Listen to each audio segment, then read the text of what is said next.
قربانی ایک عظیم عبادت ہے اور ہر عبادت اللہ تعالیٰ کے لیے خاص ہے، اور اسی طرح سے تمام عبادتوں کا طریقہ بھی جناب محمد رسول اللہ صلی اللہ علیہ وسلم کا طریقہ ہونا چاہیے۔ اگر جناب محمد رسول اللہ صلی اللہ علیہ وسلم کا طریقہ نہیں ہے یا کوئی بھی عبادت اللہ تعالیٰ کے لیے خاص نہیں ہے تو گویا کہ وہ عبادت قبول نہیں کی جائے گی۔ ہم یہ بتلانا چاہتے ہیں آج کہ قربانی ہمیں سکھاتی کیا ہے۔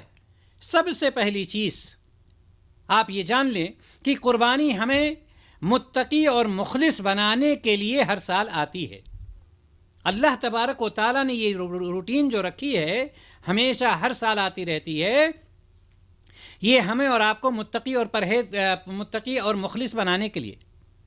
قربانی سکھاتی ہے کہ ہم اپنے اندر تقوی پیدا کریں، للہیت پیدا کریں اور اپنے تمام اعمال کے اندر خلوص پیدا کریں، یعنی یہ کہ نیک اعمال کو انجام دیتے وقت ہمارے دلوں میں ریاکاری نہ ہو، دکھاوا کا جذبہ نہ ہو، اور نہ ہی دل کے اندر اللہ کی راہ میں اپنے مال کو خرچ کر دینے کی وجہ سے کوئی ملال ہو۔